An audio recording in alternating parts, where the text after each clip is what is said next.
नमस्ते मित्रों। नवनियुक्त राष्ट्रपति अमेरिका के डोनाल्ड ट्रंप और भारत के प्रधानमंत्री नरेंद्र मोदी जी की बहुप्रतीक्षित मुलाकात समाप्त हो गई और मोदी जी भारतवर्ष लौट आए। इस विजिट पर पूरी दुनिया की, देश की नहीं, पूरा विश्व इस पर निगाह लगाए हुए बैठा हुआ था, क्योंकि ट्रंप जैसे आदमी को मिलकर उसको समझाना, जिस तरह से ट्रंप ने गद्दी संभालते ही टैरिफ वार छेड़ दिया, पूरा विश्व पैनिक हो गया। भारतीय बाजार भी बिल्कुल धराशायी हो गए और अफरा तफरी का माहौल था। इस बीच प्रधानमंत्री मोदी जी का फ्रांस विजिट हुआ, वहाँ से अमेरिका पहुँचे और अमेरिका में उन्होंने 2 दिवसीय अपने यात्रा में बहुत सारे महत्वपूर्ण समझौतों पर सहमति व्यक्त की। दोनों नेताओं ने इन 2 विश्व के महान नेताओं के प्रयास से जो समझौते हुए हैं और जो घटनाक्रम हुआ, उसमें मुख्य 3 विषयों पर आज हम बात करेंगे जो आज प्रभाव देना शुरू कर दिया है। इन लोगों की बॉडी लैंग्वेज और इन लोगों के स्टेटमेंट्स के बाद जो भारतवर्ष के आसपास का जियोपॉलिटिक्स बदला है, उसके विषय में हमें जानना बहुत ज़रूरी है। खास करके पाकिस्तान, बांग्लादेश और जो हमारे खालिस्तानी सिंपैथाइज़र हैं, इनके विषय में हम लोग बात करेंगे। तो हमारे चैनल को अगर आपने सब्सक्राइब नहीं किया, सब्सक्राइब कर लें और लाइक करें और शेयर भी करें। तो हुआ यूं कि डोनाल्ड ट्रंप के साथ जो मुलाकात में 3 प्रमुख चीज़ें हुई, जो खास करके पाकिस्तान के संदर्भ में है, वो है कि जो 2008 में 26/11 का हमला हुआ था बम्बई में, आतंकी अटैक, जिसको भगवा आतंकवाद का रूप देने के प्रयास किया था कांग्रेस ने उस समय, उसमें जो सबसे मुख्य साजिश करता था तहब्बुर राणा, उसको प्रत्यर्पण करने के लिए अमेरिका ने साइन कर दिया है और बहुत जल्दी वो भारत आने वाला है और उसने बहुत सारे राज खुलने वाले हैं। उसमें इसी व्यक्ति ने रेकी की थी यहाँ ताज होटल और जहाँ जहाँ भी वो अटैक हुए थे, और इसमें बहुत सारे ऐसे नाम आने वाले हैं आने वाले दिनों में जो सरप्राइज़ होने की ज़रूरत नहीं है। इसमें बहुत सारे एंगल बनते हैं, लेकिन इसके अलावा ये यहाँ पे रुकने वाला नहीं है। इसके बाद गोल्डी बरार, अनमोल बिश्नोई जैसे जो हमारे यहाँ से अमेरिका में जाके अरेस्ट हैं, इन लोगों का भी प्रत्यर्पण होना है भारतवर्ष में। और इससे बढ़कर जो बात किया, संयुक्त प्रेस वार्ता में जो बात कही डोनाल्ड ट्रंप ने, उन्होंने कहा कि हम रेडिकल इस्लामिक और क्रॉस बॉर्डर टेररिज्म के विरुद्ध भारत के साथ कंधे से कंधा मिलाकर काम करने के लिए तैयार हैं। और इसमें पाकिस्तान का बाकायदे नाम लिया गया। और ये इतनी बड़ा घटनाक्रम है कि पाकिस्तान में आज सोशल मीडिया भी इतना ट्रेंड कर रहा है कि पाकिस्तान के सारे यूट्यूबर्स और सोशल मीडिया वाले कह रहे हैं, भाई हमारा नाम लेके इस तरह से हमें क्यों कहा जा रहा है। आपने एक और चीज़ देखी होगी कि 11 फरवरी को हमारे सेना के 2 जवान एक आईडी ब्लास्ट में मारे गए थे। उसमें कैप्टन करमजीत सिंह बख्शी और मुकेश, एक लांस नायक मुकेश जी थे। इन लोगों को बलिदान इनका हो गया था। पाकिस्तान ने प्लांट किया था, पाकिस्तानी आतंकवादियों ने आईडी, वहाँ सर्च ऑपरेशन के दौरान फट गया और उसमें उनकी मृत्यु हो गई थी। इस घटनाक्रम को इसलिए मैं बता रहा हूँ, इसके बाद आज जो पाकिस्तान रोना रो रहा है, आज वो कह रहा है कि हमारे 25 से 30 सैनिकों को मार दिया गया है और उनका कहना है कृष्णा घाटी जो है वहाँ पे हैवी सेलिंग हो रही है। भारत जवाब दे रहा है जो उन्होंने पहले किया था, और उस जवाब में ये 25 से 30 सैनिक उनके मारे गए हैं, ऐसा पाकिस्तानी कह रहे हैं। अभी स्पष्ट हो जाएगा कुछ समय बाद।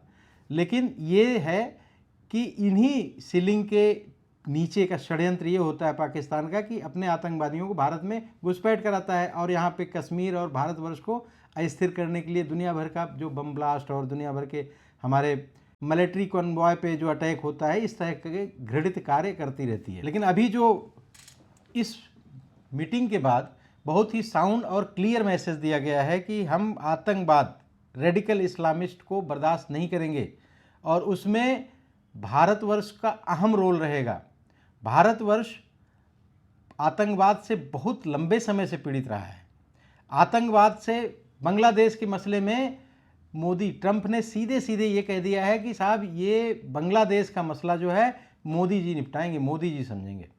मतलब जब उनसे पूछा गया कि डीप स्टेट इन्वॉल्व रहा है वहाँ पे, जो रिज्यूम चेंज हुई है इस तरह से, उन्होंने उससे मना कर दिया। उन्होंने कहा कि भारतवर्ष, और बहुत बड़ी बात कही ट्रंप ने, ट्रंप ने सीधे सीधे कहा कि ये भारत मतलब इंडिया जो है और मोदी जी, ये इनको मैं पढ़ रहा हूँ, इनको समझ रहा हूँ, इन लोगों को, इन्होंने इस उनका कहने का सेंस जो है कि इस इस्लामिक रेडिकलाइज इस्लामिस्ट या इस तरह की प्रॉब्लम जो बांग्लादेश की प्रॉब्लम है, जो पाकिस्तान की प्रॉब्लम है, ये बेसिकली भारत से ही अलग हुए देश हैं। तो इस तरह के संकटों से भारतवर्ष 100 नहीं सैकड़ों साल से जूझता आया है। ये डोनाल्ड ट्रंप कह रहे हैं सैकड़ों साल, मतलब 100 साल। अभी पाकिस्तान और बांग्लादेश को बने ही कितने साल हुए हैं। बांग्लादेश की स्थिति ये है कि जो मोहम्मद यूनुस वहाँ केयर टेकर बनाए गए हैं, वो बांग्लादेश की आंतरिक सुरक्षा संभाल नहीं पा रहे हैं। वहाँ पे दुनिया भर के अल्पसंख्यकों के साथ दुर्व्यवहार हो रहा है और बहुत बड़ी तादाद में लोगों की हत्या प्रताड़ना चल रही है। लेकिन वहाँ पे गवर्नमेंट नाम की कोई चीज़ नहीं है। आज की डेट में बांग्लादेश अगर भुखमरी का शिकार होता है, बर्बाद होता है, तो सबसे ज़्यादा प्रभावित भारत ही होगा। सब भाग के भारत में ही आना चाहेंगे। तो भारत का स्टेक ज़्यादा इन्वॉल्व है बांग्लादेश के मसले में।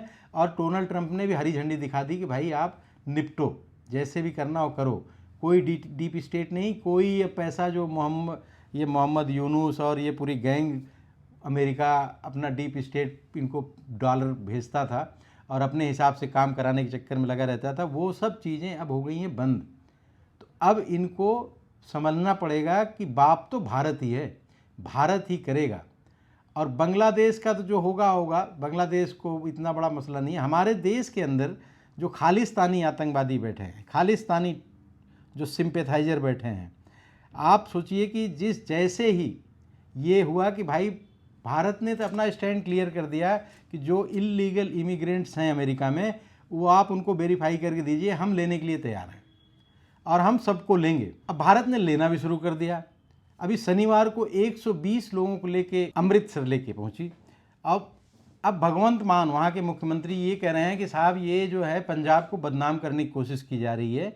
ये फ़्लाइट दिल्ली में, चेन्नई में, गुजरात में कहीं और क्यों नहीं उतारी गई, सीधा अमृतसर क्यों भेजा गया। ये कह रहे हैं कि साहब ये अमृतसर एक पवित्र स्थान को बदनाम कर रहे हैं, इसे डेपुटेशन सेंटर की तरह यूज किया जा रहा है।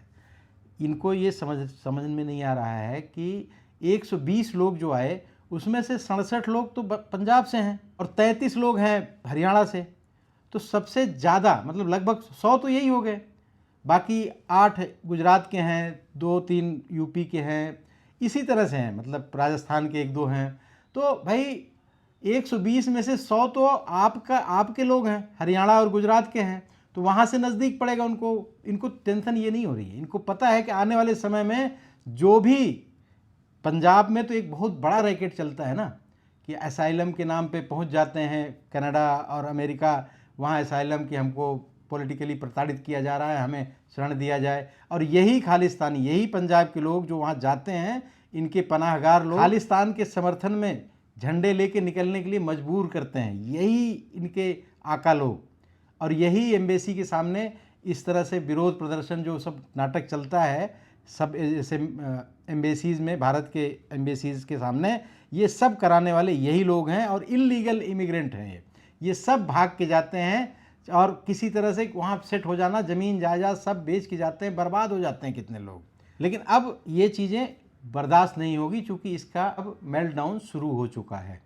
भगवंत मान कितना भी प्रयास कर लें, अब एक एक जो इल्लीगल घुसपैठिए हैं अमेरिका में, उन सब को भेजा जाएगा। उसमें ज़्यादातर आपको खालिस्तानी सिंपैथाइजर और पंजाब के लोग मिलेंगे और ये काम बहुत तेज़ी से आगे बढ़ने वाला है। इसलिए इनकी छटपटाहट है, इसलिए ये घबराहट है कि जिस तरह से डीप स्टेट के रुकते ही ये दिल्ली में पैसा नहीं इनका पहुंच पाया और जो भी घटनाक्रम हुआ, दिल्ली चुनाव जितनी बुरी तरह से आम आदमी पार्टी हारी है, वही पंजाब में आने वाले समय में होने वाला है। क्योंकि अब इनके जो आका लोग हैं, जो यही खालिस्तानी सिंपैथाइजर, ये अब इनके ऊपर नकेल कसी जानी शुरू हो गई है। अब ये बहुत दिनों तक भाग नहीं पाएंगे। तो भारतवर्ष के परिप्रेक्ष्य में जो हो रहा है, प्रधानमंत्री मोदी की जो विजिट रही है, किस लेवल पर सफल रही है कि आप सोचिए कि हमें 5th जनरेशन फाइटर जेट जो F-35 भारत ये पाने वाला चौथा देश बनेगा। रसिया, अमेरिका और चाइना का माल कैसा होता है भगवान जाने। ये सिर्फ 3 देशों के पास है 5th जनरेशन फाइटर जेट। इसके अलावा 6 पनडुब्बियाँ और जो हिंद महासागर में अच्छे से अपना वर्चस्व बनाने के लिए भारतवर्ष उनको भी खरीदने का समझौता किया। ये कभी भी अमेरिका नाटो सदस्यों के अलावा किसी को देने के लिए तैयार नहीं था। आज तक कभी ऐसा हुआ नहीं इतिहास में कि इस तरह का 5th जनरेशन इस लेवल का फाइटर जेट अमेरिका अपने नाटो देशों के अलावा किसी और को दिया हो। लेकिन ये भी भ्रम टूटा और इसमें ये भी है कि जो रक्षा क्षेत्र की प्रौद्योगिकी है, जो टेक्निक है, उसका भी ट्रांसफ़र करने के रास्ते खुल गए। आगे हमें भारतवर्ष में बनाने में भी कुछ आसानी होने वाली है। बहुत सारी चीज़ें बदलने वाला है इस देश में। बहुत अच्छी खबरें आ रही हैं।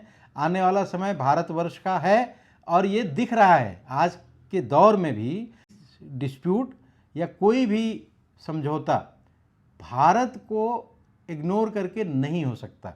रिजॉल्व करने में भारत की अहम भूमिका है और ये आपको महत्व दिख रहा है और आने वाले समय में और इससे बढ़ता ही जाना है, क्योंकि ये राष्ट्र भक्तों की ताकत होती है। जिनको राष्ट्र के लिए काम करना है, जिनको आलोचना करना है, वो तो इसमें भी आलोचना ढूंढ ही लेते हैं, कुछ न कुछ कहानियां बना ही लेंगे।